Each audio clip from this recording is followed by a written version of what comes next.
So that weird thing that I was doing was a while back. I was trying to. I discovered a recording by.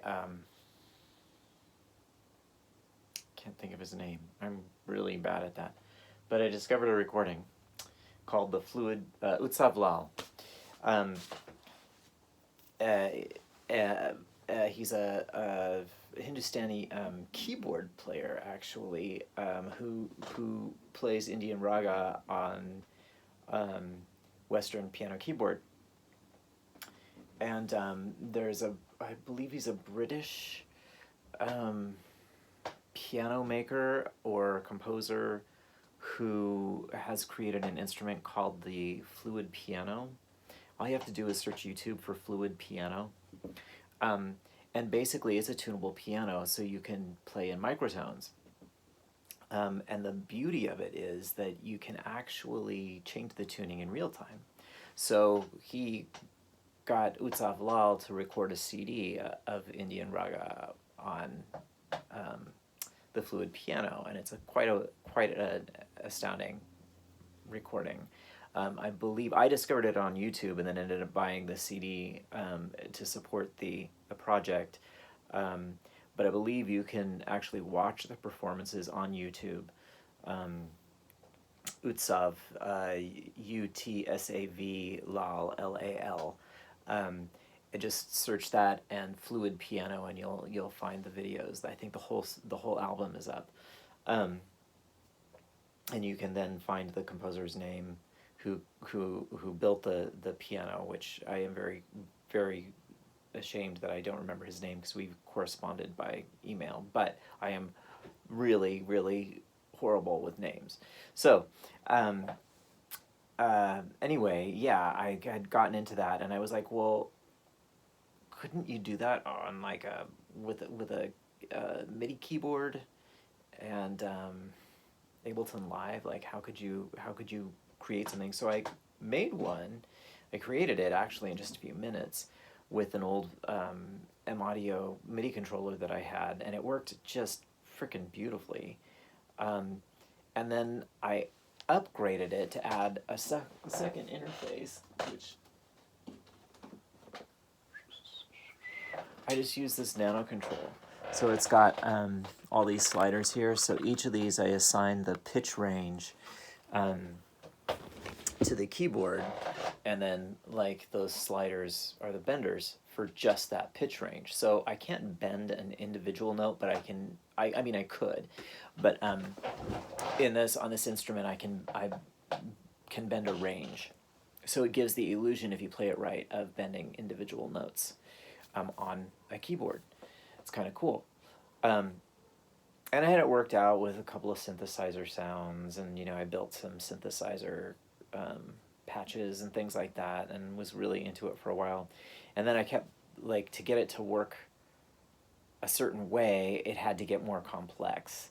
And then Ableton updated its software to a new version, and I lost functionality because the patches that I built didn't quite work right. Some of them were in Max.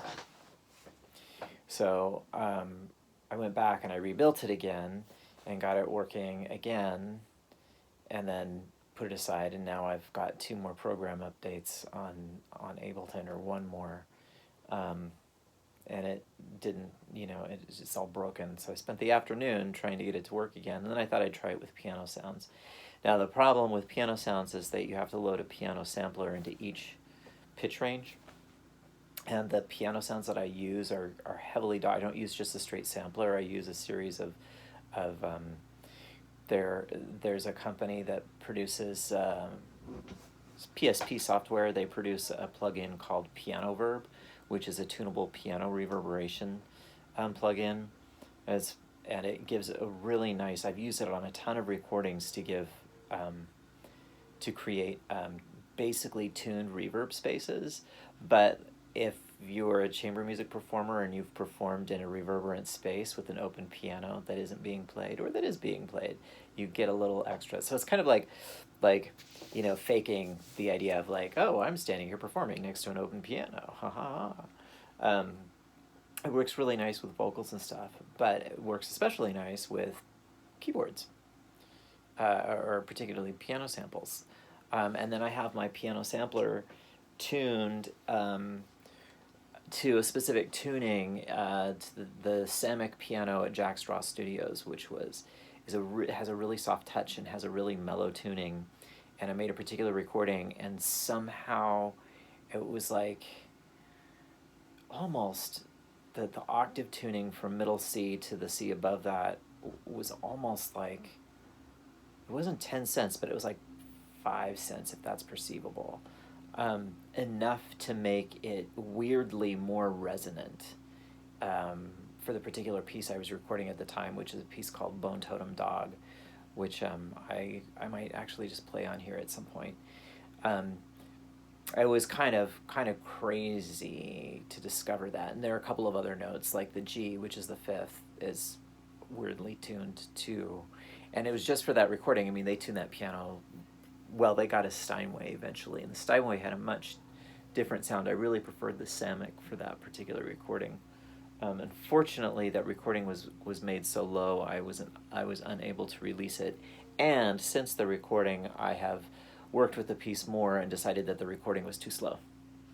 So that is a hazard of contemporary music, in my opinion. A lot of premiere performances are under tempo. Even my own performances where I'm like, oh, this piece should be really, really slow. Well, then you listen to it, and a year later you're like, it really could be faster. I mean, if it's so slow you can't get the phrasing to hang together, then it's just too freaking slow. But that is a concept that I pulled from jazz great Shirley Horn, who was like, man, if you're going to sing a slow ballad, then you sing it so slow. And she did. Oh, God, listen to her recordings of her later recordings particularly, because she just stretches it out. So anyway, so yeah, that was like my high-tech experiment for the day. It was more of a noodle than an improv. But through that process, I have created quarter tone, not quarter tone, but micro-tuned piano interface. It's pretty dang good, pretty robust, and I can get some stuff out of it.